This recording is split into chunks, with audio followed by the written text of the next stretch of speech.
Alright, so this is the barnfield. This is the first week and a bit before the show started, so this is the last rehearsal-y bit, I guess. Okay, so first things we did when we got to the barnfield was to get in, get all the hangers, because they already had hangers there that you couldn't take off the thingy, so getting all the hangers labelled for each character, just again, it's easier. Putting all the complete costumes that we now have, obviously costumes are complete and done, pretty much. Putting them up on the hangers, putting them into dressing rooms, putting all the face charts that I have of all the final designs, which I have photos of, up on the corresponding dressing tables, because they've all been labelled and sectioned off. So then also, whilst everyone was organising the costumes, I was just finishing up a couple makeup designs, a couple body paint things that I needed to do last minute.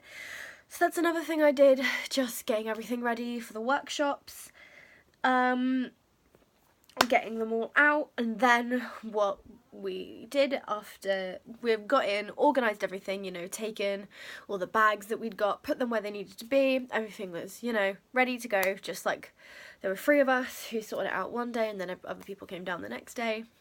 But after that week for me was all of my makeup workshops. So I had to be in for all of them because I did all the makeup, and then I had visitors for each of them, is what I call them, from the rest of the team. So I had people coming down and helping. So like Kieran helped with the supernaturals, Alan was there for the nobles, Mabel was there for the wedding planners, Caitlin and B were there for the lovers.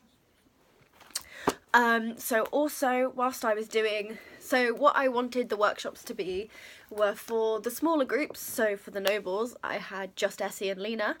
Their makeup, I wanted, whilst I did Essie's makeup, Lena was doing her own base.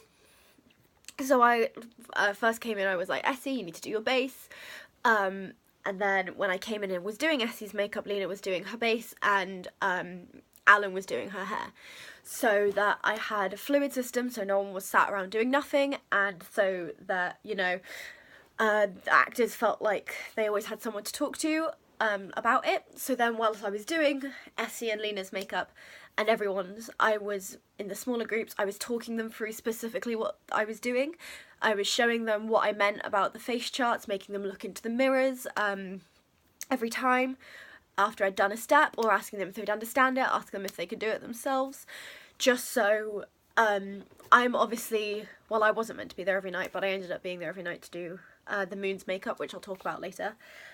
But obviously I couldn't do the entire cast makeup every night, so what they needed to do was they needed to learn how to do it, and if not, they need to understand how to do it. I mean, I could certainly be there to just do little things like, oh, I need to do your eyeliner, or oh, I can just quickly do this, but I couldn't do everyone's entire base, which was fine. So it was a lot of back and forth between the actors, making sure there's an understanding, making sure they know what they're doing, making sure they know what brushes and powders they can use, and communicating what products they have that they can use of their own, and what products they need to bring in if they didn't bring them in, what things they can sub out if they, you know, things like that. And then for the bigger groups, the workshops, I took one model of the person who was the least best of the makeup in the room, and I got the other people to copy me. So I had the wedding planners split in half, which was the biggest group. So I did Alex's makeup and the others copied me as I went along. I put the palette on a table in the middle and the eyeshadow we needed to use, and was like, okay, we use this one and we do this, and just waiting for them to catch up and asking any questions they had. So this was once again ensuring that they could do it themselves and they were, you know, active in that. And they certainly could ask me more questions, but they couldn't, like, not do it themselves. So, and then just checking, and then just coming in and being like, you need to blend that more because otherwise it'll look blocky on stage, and trying to anticipate some problems that we might have with the makeup on stage so we can squash them before they happen. And then, like, going out and buying the makeup. So earlier on in the week it was buying the makeup, the bare minimum makeup I'd need just to do the workshops, and then I needed to write another list for Katie to do because I was too busy doing makeup for Katie to run out and get whilst I did the makeup, of what they'd need for the actual tech rehearsals. So when I was doing their makeup, gathering what brushes they had, what brushes they'd need. Mostly it was the boys who'd need to buy brushes, which, you know, can be expected. As much as I hate gender stereotypes, it's expected. So it was the boys who needed most of it. So just getting it so it was sanitary, so they had enough brushes, because we didn't want anyone sharing brushes, or at least anyone being forced to share brushes.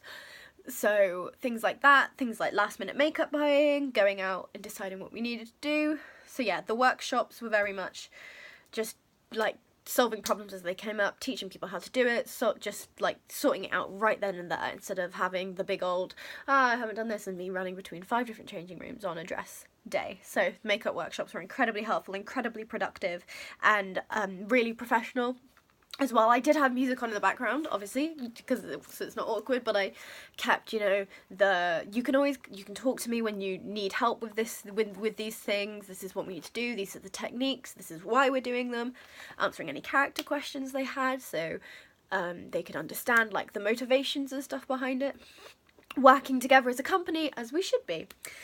So the rest of that week was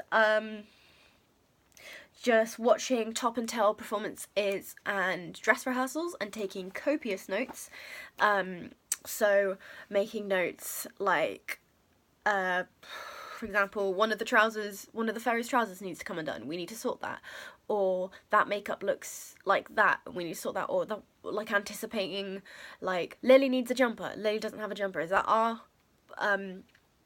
that our responsibility? Do we sort it? You know, different things that we need to do. Problem solving in the moment there, and then enacting those solutions there, and also lots of running backstage and solving things while the dresses were going on, and then having little meetings with Nige afterwards, the creative director, to talk about whether he liked it, what he wants to change. I've got some problems specifically as examples that I can talk about later. Another thing we did that week was adjusting, obviously. So once we'd got something off of the stage, so changing the trousers, so put more ties on them so that they tie around here, so that the knee pads aren't exposed and their legs aren't out as much.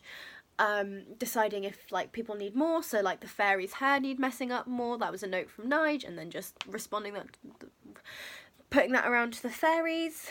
Another one was, this is another problem, but Frankie Flute's costume looked too plain on stage, so Alan and I redesigned it in a dress rehearsal with my phone light, to make it look more of his role, which was fashion shop assistant, a men's shop assistant, working once again with like gay fashion, because Sunny plays it quite camp, so seeing what we could do with that without stereotyping, which was something Nige requested, obviously, because we don't want to stereotype, because that's like the whole thing of this play.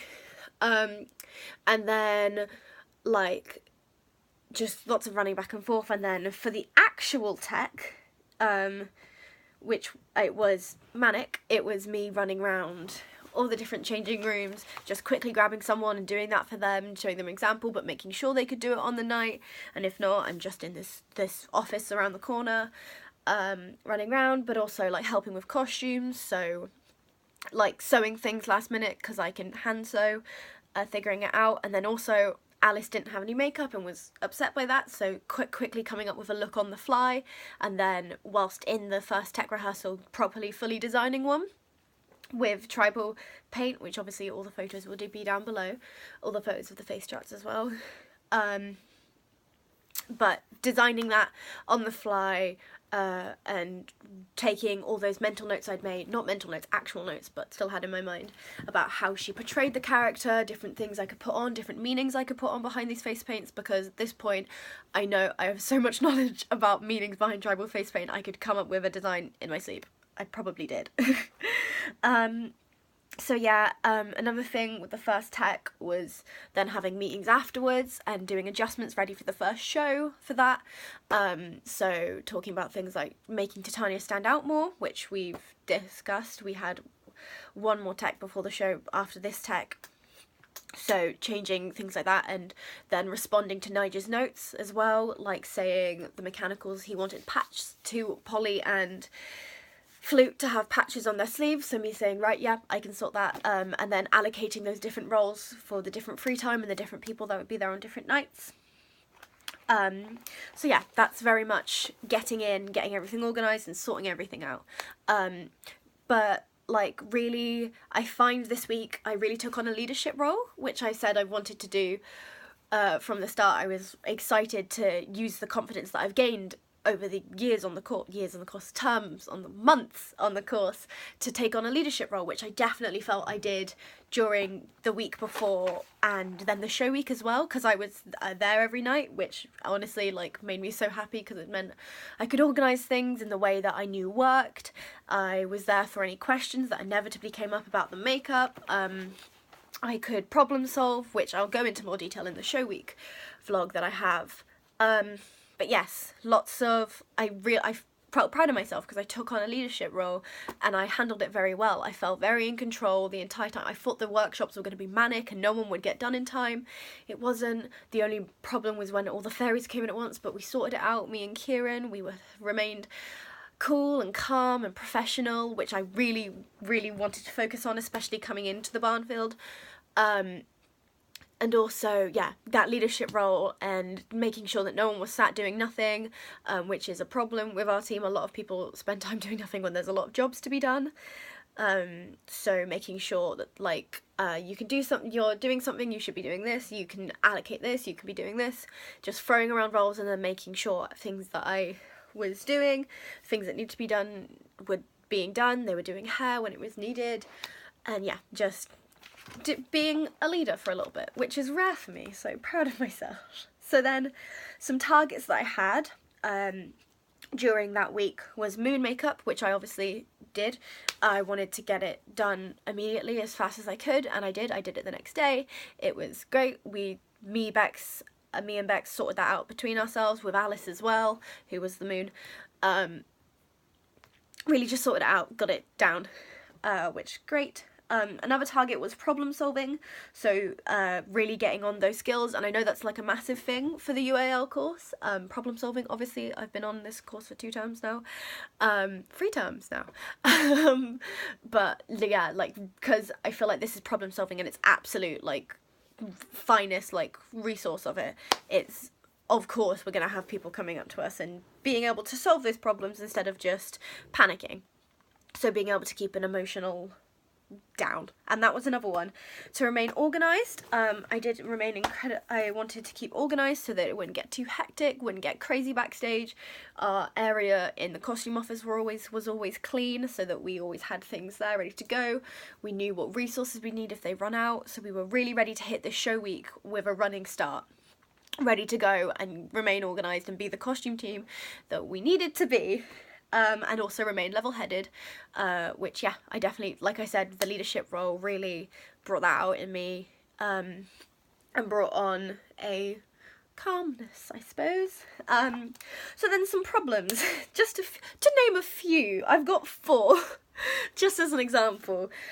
So some problems were Flute's costume. Nige said that it looked too plain on stage. We agreed. It was in my notes before we even spoke to Nige about it. Looked too plain on stage in comparison to the rest of the mechanicals. So Alan and I redesigned the costume, sourced it that day, got everything we needed. So it was all perfect. It was all fine. So yeah, that was peak problem solving. One we had was Titania wasn't standing out enough, so up came the issue of her cape, which we'd been talking about for a while. Nige gave us a go to show us a prototype on stage of what it looked like. We got some fabrics from the CCI that we could use for the cape and took notes on it, and I've obviously got notes about that. But in the end, the cape wasn't like, even when it was tied on properly, it was restricting her movements too much, and we thought it'd be easier, instead of trying to sew a cape and dye it in time with 2 days before the show or 1 day or something like that, it'd be easier to scrap the cape and then bring back to the original design that Kieran had for Titania's hair, for it to be more crown shape, which she had scrapped herself when she had done it. Sonia, when Sonia did it, she hadn't done it the way Kieran had done it the first time, so then making sure she did that and made sure she got the scraps in her hair so that she looked like she had the crown shape on her head, and once again highlight her from the rest of her fairies. So that was a problem we solved. One was the moon and her makeup and her hair. Basically, it was left down to the very last minute, like I've said, so we didn't have time to do a workshop for the moon's makeup, and she didn't feel confident enough to do her makeup, so I volunteered to come in every night and do it for her, and Alice said she wanted me there, she wanted me to come in and do it, so I was happy to come in every night, so that was the problem. The moon makeup, solving it was me coming in, and then also like solved a load of other problems that would have come up as well, of communication I felt would have been an issue, but if I were there every night, I heard everything, I was at every meeting that needed to happen, so I could communicate it to the rest of my team. So I feel like, whereas if it had been split into teams every night, then there would have been a communication issue, would have been like, what, why are we sewing Cameron's jeans down, that's so stupid, which is something I'll get onto next week in the show week. But yeah, I felt like that was a good decision. I've just written F trousers, fairies trousers, yeah, once again the ties, it was exposing too much skin, so just coming up with a solution to put the ties at different positions on the trousers, and then talking to our creative director and Bex and me and Kieran, deciding where it would be best to position them, positioning one at the knees to cover the knee pads, and then so we still had a bit of a slit of leg. So yeah, once again, this week was really a lot of bouncing off of notes, taking notes, making our own notes and coming off of them, adjusting, problem solving, lots of coming together as a team, even though we were doing lots of individual bits, being like, this needs to be done, go do it, I'll go do this. So yeah, lots of busy, obviously, it's tech week, it's the craziest week, aside from show week, debatable, and yeah, so lots of busy, but lots of responding and working quick on our tails and being quick thinking, problem solving, and analysing our skills so we can be better for next time. So like knowing, okay, so that I was much of this, I was too emotional that day, so next day I'm gonna like be reflective of what I did, and not do that the next time, not take stuff like that to heart and take breaks when I need it and stuff like that. So yes, that was Tech Week in the Barnfield.